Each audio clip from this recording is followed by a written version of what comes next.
Olá, eu sou o Carlos e aqui nós estudamos a Bíblia. Seja bem-vindo para a continuidade dos nossos estudos. Nós estamos agora no Evangelho de João e hoje vamos estudar o capítulo 6.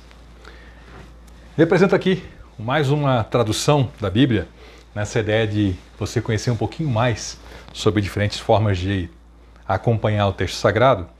Essa tradução que eu tenho aqui comigo, até é uma que eu encapei para melhor conservar esse exemplar. Ela é muito especial para mim, ela foi um presente e essa aqui é uma edição da Almeida Corrigida Fiel.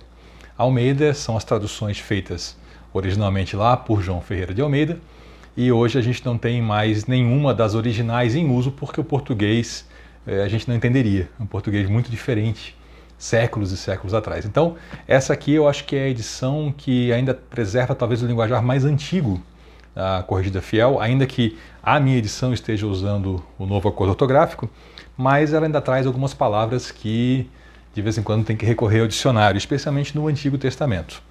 Mas hoje nós vamos ler nela, a Corrigida Fiel, até para que você possa experimentar um pouquinho como é que essa linguagem mais clássica, se você tem uma história dentro de igreja, você talvez, ao ouvir essas palavras, lhe traga memórias aí de outros tempos, onde se lia realmente com linguagem clássica. Vamos lá então?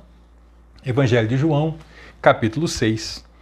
Depois disso, partiu Jesus para o outro lado do mar da Galileia, que é o de Tiberíades.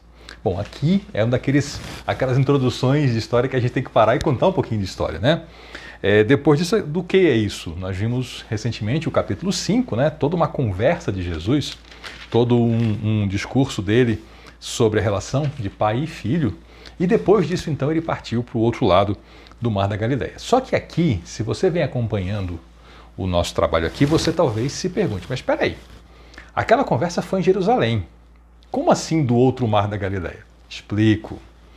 João, no seu Evangelho, ele nos apresenta histórias de viagem de Jesus, mais histórias de viagens do que Mateus nos apresentou.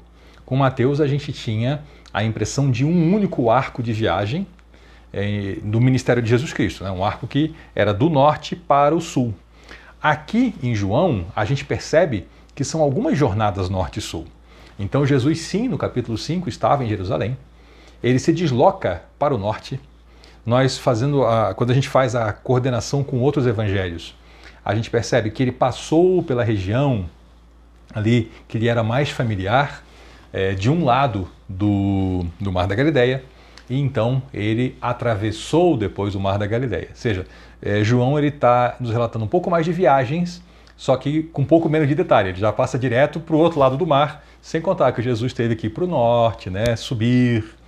A gente chama de subir, né, eles chamam de descer, porque Jerusalém é o ponto, é o ápice. Então ele teve que descer de Jerusalém, partir para o norte, ficar naquela região onde ele já estava, e aí então partir para o outro lado do Mar da Galileia, que é o de Tiberíades. Por que esse nome Tiberíades? Tiberíades era uma cidade, e esse nome é um nome romano. Ela foi ela foi nomeada, né, em honra a Tibério.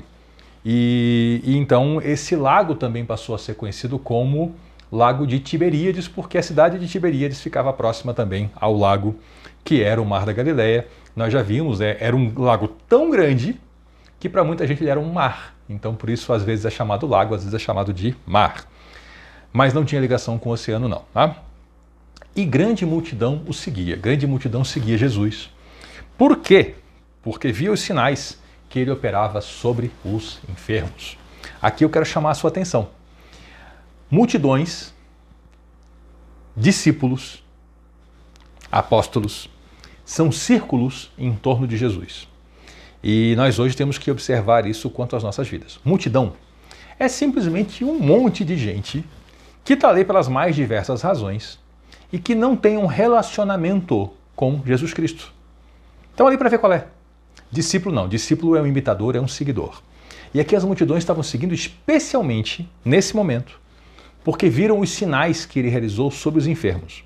João tem esse costume de chamar o que nós chamamos de milagre, João chama de sinal.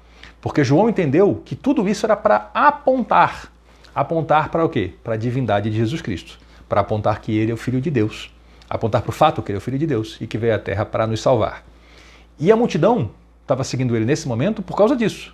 Basicamente, a multidão estava procurando cura.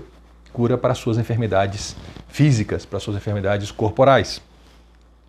E aí então, Jesus subiu ao monte e se assentou ali com os seus discípulos. E esse é um modo de ensino tipicamente judaico. Eu e você estamos acostumados com o modo greco-romano, que é o professor em pé e alunos sentados. O modo judaico, o professor se senta, o pessoal se senta ao redor. Eu já comentei no outro vídeo, isso exige disciplina e silêncio, é um modo bem interessante. Ele se assentou com os discípulos. Veja que a multidão seguia Jesus por causa dos enfermos. Mas quem que se assentou com Jesus? Os discípulos. Discípulo quer aprender. Multidão quer um monte de coisa. Discípulo quer aprender. E a Páscoa, que era a festa dos judeus, estava próxima. Não é a nossa Páscoa que a gente celebra hoje. Nós celebramos a Páscoa da ressurreição de Cristo, que foi a grande Páscoa. Havia uma primeira Páscoa, que era a da fuga do Egito. E uma está conectada com a outra. Calma que nós vamos chegar lá ainda, quando nós vamos trabalhar um pouco mais sobre a Páscoa. Mas nem mesmo hoje nós nem mesmo celebramos na mesma data que os judeus, mas aí é um problema do nosso calendário. O dele está certo. Então Jesus, levantando os olhos, ele vendo uma grande multidão que vinha ter com ele, ele disse a Filipe. Filipe era um dos discípulos. Então veja, a multidão seguiu Jesus por causa dos enfermos, os discípulos se sentaram com ele, Jesus viu a multidão e falou com um dos discípulos: onde compraremos pão para estes comerem? Só que ele estava dizendo isso para testar os apóstolos, os discípulos, né? Porque ele sabia o que queria fazer já. E aí o Filipe respondeu: olha, Senhor, 200 denários não lhes bastarão para que cada um deles tome um pouco. Denário era uma moeda que era usada para pagar a diária de um trabalhador braçal, ou seja, alguém vai ter que trabalhar 200 dias e não vai ser o suficiente para comprar pão para uma refeição para esse povo todo. E aqui a gente tem um paralelo lá com o Evangelho de Mateus, né? Mateus 14. Mateus 14 dá um pouquinho mais de detalhes para a gente, traz um pouquinho mais de diálogo sobre isso aqui, né? Nesse momento aqui, os discípulos falam para Jesus, né? Jesus, manda esse povo embora, manda que eles vão para as vilas, que eles comprem pão. Jesus está sugerindo que eles alimentem, né? Mas aí o Filipe está preocupado com o dinheiro, né? Que olha, a gente não tem muito dinheiro, o dinheiro não vai dar. E aí os discípulos falam: manda esse povo se virar. E o Senhor manda eles: não, vocês alimentem esse povo. Está lá em Mateus. Aí voltando aqui para João, então um dos discípulos, né? O André, irmão do Simão Pedro, lembra de André e Simão, os irmãos pescadores? Pois é, nós vimos lá em Mateus um pouquinho de detalhes sobre eles, na pesca, o chamado deles, né? Para sair da vida de pescadores. A gente também viu isso sobre Tiago e João. E João aqui, o evangelista, ele já nos corre um pouco mais a história em alguns pontos, até porque esses pontos estavam muito bem esclarecidos em Mateus, Marcos e Lucas. Lembrando, João é um evangelho mais tardio. Esse evangelho foi escrito lá por volta do ano 90 e as igrejas já tinham os outros evangelhos circulando. Então, João nos traz muitos detalhes que não estão nos outros e nem tudo que está nos outros está aqui em João. Ele é um evangelho que está um pouco diferente, uma cobertura um pouco diferente das histórias. Mas a multiplicação dos pães, essa daqui, está em todos os evangelhos. Então, o André, irmão do Simão Pedro, né, falou: olha, tem um rapaz aqui que tem 5 pães e 2 peixinhos, mas o que é isso para essa multidão toda? E disse Jesus: mandai assentar os homens. Havia muita relva naquele lugar e assentaram-se, pois, os homens em número de quase 5.000. Tem uns detalhes no texto que a gente às vezes não pega. Lembra no comecinho que estava chegando a época da Páscoa e agora falou que tinha muita relva? Está conectado isso. O pessoal que gosta de estudar calendário, história, geografia já percebeu que isso aqui torna o relato mais fidedigno. Por quê? Quando está se aproximando a época da Páscoa, realmente tem relva nos montes. É uma questão de estações do ano. E então se assentaram os homens em número de quase 5.000. Tinha mais mulheres e crianças, então era muito mais de 5.000 pessoas. E aí Jesus tomou os pães e, havendo dado graça, repartiu-os pelos discípulos e os discípulos pelos que estavam assentados, e igualmente também dos peixes, quanto eles queriam. Tem uma sequência.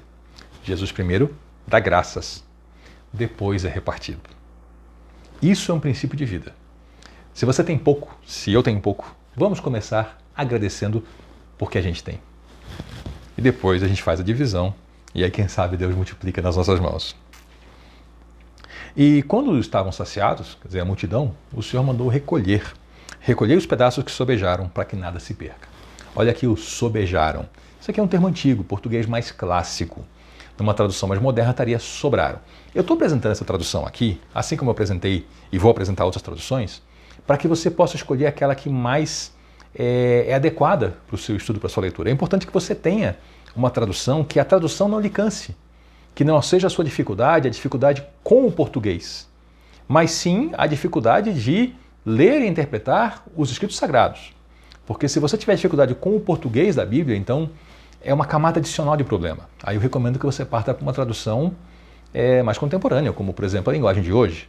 Agora talvez você goste de um português clássico, tenha um domínio do idioma e você acha assim, não, mas eu não queria ler você, eu queria ler voz, eu acho mais bonito. Aí você vem para cá, para Almeida, e essa vai te ajudar. Então, recolhei os pedaços que sobejaram para que nada se perca. Olha o princípio aqui do reino.